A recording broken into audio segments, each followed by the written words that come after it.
दोस्तों, अगर आप अपनी आम की बगिया या खेतों में हैं और आपको आम खाने को मिल जाए तो आप तो खुश हो जाएंगे। लेकिन अगर आम का मौसम न हो और आपका मन आम का स्वाद लेने का हो तो आप पछताएंगे नहीं।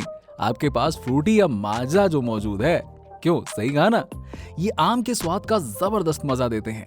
अगर फ्रूटी या माजा हो और आम के स्वाद का मजा ना हो, ऐसा कैसे हो सकता है?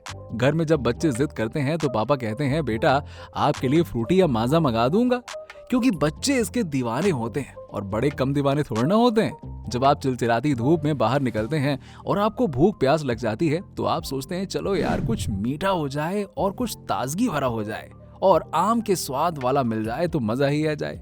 और आम के जूस को आप लेते हैं और अपनी प्यास बुझाते हैं। बच्चों से लेकर बूढ़े तक आम के जूस के दीवाने होते हैं। हर कोई इसके स्वाद को लिए बिना रह ही नहीं पाता है। अब ये तो हो गई आम के जूस की भर भर के तारीफ, जिसे सुनकर आप खुश भी हो गए होंगे। लेकिन आपके मन में एक सवाल आ रहा होगा कि आखिरकार ये आम का मौसम जब नहीं होगा तो आम का जूस कैसे मिलेगा और इन्हें बनाया कैसे जाता है?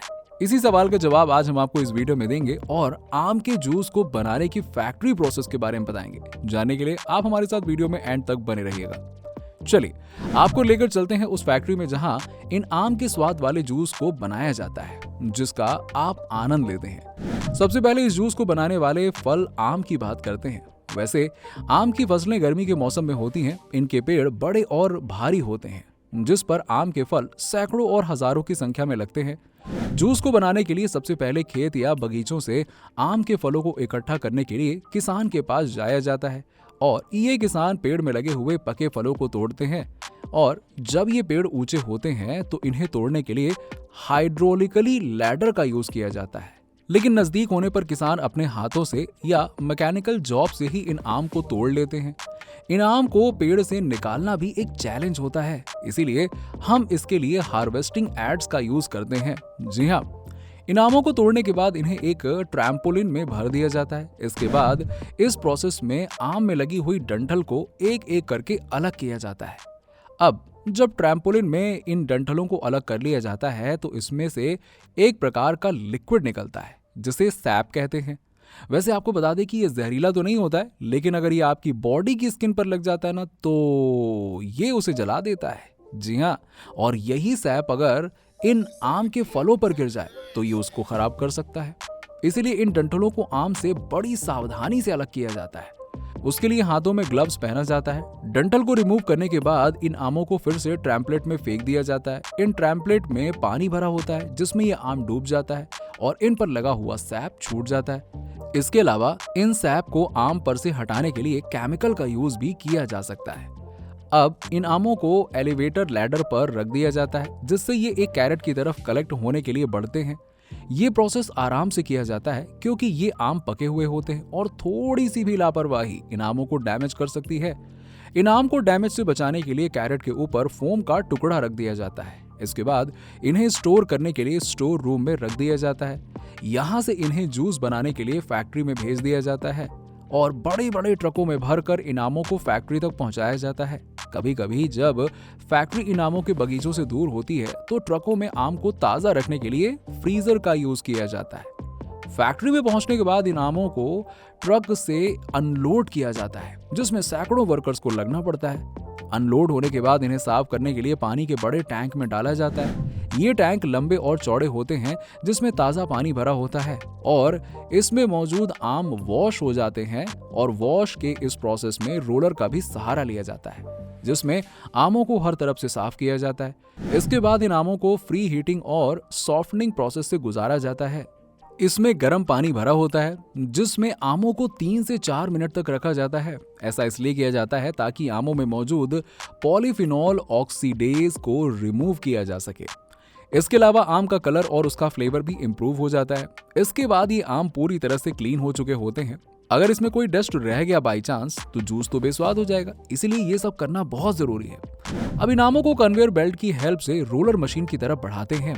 कन्वेयर बेल्ट के दोनों तरफ फैक्ट्री के वर्कर्स होते हैं जो इन आमों को अच्छे से चेक करते हैं। अगर कोई आम खराब या डैमेज होता है तो वर्कर उस आम को लाइन से बाहर निकाल देता है और आगे कन्वेयर बेल्ट पर ही इन आमों के ऊपर के पार्ट्स को वर्कर्स के द्वारा काट लिया जाता है, जिसमें सैप का पार्ट होता है। अब बात करते हैं इसके अगले प्रोसेस की, जिसमें ये आम कन्वेयर बेल्ट से होते हुए डेस्टोनिंग मशीन की तरफ जाते हैं। डेस्टोनिंग मशीन में बड़े बड़े धारदार ब्लेड लगे होते हैं जो इन आम को कई टुकड़ों में काट देते हैं और आम की गुठली गूदे से अलग हो जाती है और इन गुठलियों को अलग एक टैंक में इकट्ठा कर लिया जाता है, जिन्हें वेस्ट के रूप में अलग रखा जाता है और ये वेस्ट ऑर्गेनिक खेती में यूज किया जा सकता है। गुठलियों के अलग होने के बाद आम का पेस्ट एक्सट्रैक्टर मशीन में चला जाता है और ये मशीन इन आम के पीसेस को कूट कर मिक्स कर देती है, जहां ये छोटे छोटे टुकड़े लिक्विड में बदल जाते हैं। अब ये हमारे पास जो लिक्विड होता है उसमें दो तरह के जूस होते हैं, एक पल्प होता है और दूसरा विदाउट पल्प के होता है। अब इन दोनों तरह के जूस को अलग अलग करने के लिए फिल्टर मशीन का यूज किया जाता है। ये मशीन इन्हें छान कर अलग कर देती है। इसको अलग अलग करने के बाद अब बढ़ते हैं जूस डिग्रेसेसर मशीन की तरफ और ये जूस में मौजूद ऑक्सीजन के बबल्स को रिमूव कर देती है। अगर ऑक्सीजन के ये बबल्स जूस में रह गए तो ये आम के जूस के साथ रिएक्ट कर सकते हैं, जिससे क्या होगा, पूरा जूस खराब हो सकता है। डिग्रेशन मशीन में तापमान 90 से 95 डिग्री तक रखा जाता है ताकि बबल्स को पूरी तरह से रिमूव किया जा सके और ये प्रोसेस 15 मिनट में करीब कंप्लीट हो जाती है। अभी इस जूस में सबसे बड़ी कमी ये रह गई है जो है इसकी कम डेंसिटी। अगर डेंसिटी कम रहेगी तो जूस में मौजूद आम के पार्टिकल्स छोटे और बड़े हो सकते हैं। अब आपको बता दें कि डेंसिटी ज्यादा रखने के लिए इनके पार्टिकल्स को बराबर करना पड़ता है। इसके लिए जूस को एक होमोजेनिजेर मशीन में डाला जाता है और फिर ये मशीन इस जूस के पार्टिकल्स पर 20 से 25 मेगापास्कल का दबाव डालती है। इस प्रोसेस को 2 से 3 बार किया जाता है और इसके बाद ये जूस बिल्कुल महीन टुकड़ों में बदल जाते हैं, जिसे आप लिक्विड पेस्ट कह सकते हैं।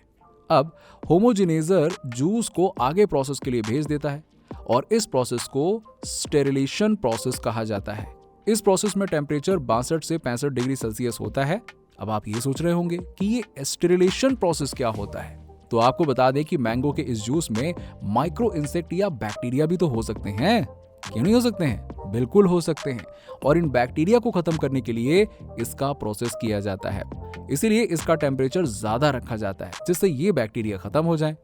इस प्रोसेस के कंप्लीट होने के बाद इसकी सेल्फ लाइफ बढ़ जाती है और इस जूस को मशीन से बाहर निकालकर ठंडा करने के लिए रख दिया जाता है। अब इस तैयार हो चुके जूस को बड़े बड़े स्टील के टैंकों में रखा जाता है। अब आप ये भी जान लीजिए कि इन टैंकों को ऐसी जगह पर रखा जाता है जहां तापमान नॉर्मल रहे और ये जूस खराब ना हो। इस जूस को स्टोर करने का सीधा सा मतलब होता है कि बिना मौसम के अगर आप आम के स्वाद का मजा लेना चाहते हैं तो आप फ्रूटी या माजा पीकर इसका स्वाद ले सकते हैं। अब आपके जहन में एक सवाल आ रहा होगा कि इन्हें कितने सालों तक स्टोर किया जाता है और क्या ये कभी भी खराब नहीं होते हैं? तो इसका सीधा सा जवाब है कि इस जूस का फ्लेवर कुछ महीनों बाद फीका पड़ने लगता है और इसके फीकेपन को दूर करने के लिए इस जूस में आर्टिफिशियल आम का फ्लेवर मिलाया जाता है और ये बात जूस के ब्रांड लेवल पर मेंशन भी होती है कि इस जूस में आर्टिफिशियल आम का फ्लेवर मिला हुआ है। अब आपको पता हो गया होगा कि ये फ्रूटी या माजा का जो जूस होता है वो रियल आम का होता है, लेकिन इसमें थोड़ा सा ना आम का आर्टिफिशियल फ्लेवर मिलाया जाता है जो इसके स्वाद को मेंटेन रखता है। अब ये तो बात हो गई आम के जूस को बनाने की। अब इसके पैकेजिंग की प्रोसेस भी देख लेते हैं। इस तैयार जूस को आगे पैकेजिंग मशीन की तरफ भेज दिया जाता है। वॉशिंग मशीन में लगी हुई बोतलों को पहले वॉश किया जाता है, फिर इन्हें एक एक करके पैकिंग मशीन में सेट किया जाता है। ये मशीन पहले पाइप की हेल्प से इन बोतलों को जूस से भरती है और कन्वेयर बेल्ट की हेल्प से आगे कैप लगाने के लिए बढ़ा देती है।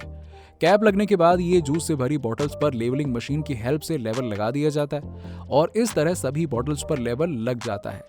लेवल लगने के बाद इन्हें एक बड़े से बॉक्स में काउंट करके भर दिया जाता है और ये अब आपके पास आने के लिए एकदम तैयार हो जाती है, जिससे आप अपने घर में फ्रिज में इसे ठंडा करके मस्त पी सकते हैं और आम के स्वाद का मजा ले सकते हैं। वैसे इन जूस के ब्रांड फ्रूटी और माजा के नाम से मार्केट में ज्यादा उपलब्ध होते हैं और आम के स्वाद का ठंडा वाला एहसास देते हैं। लोग जब जाते हैं तो यही कहते हैं, भैया माजा देना या फ्रूटी देना। ऐसा बहुत ही कम लोग कहते हैं कि आम का जूस देना। इन बड़े ब्रांड्स वाले फ्रूटी और माजा ने आम के जूस को रिप्लेस करके अपना नाम बना लिया है लोगों के दिमाग में। खैर दोस्तों, उम्मीद करते हैं कि आपको हमारा वीडियो पसंद आया होगा। तो वीडियो पसंद आया हो तो वीडियो को लाइक और शेयर जरूर कर दीजिएगा और अगर आपने हमारे चैनल को सब्सक्राइब नहीं किया तो चैनल को सब्सक्राइब भी कर लीजिए।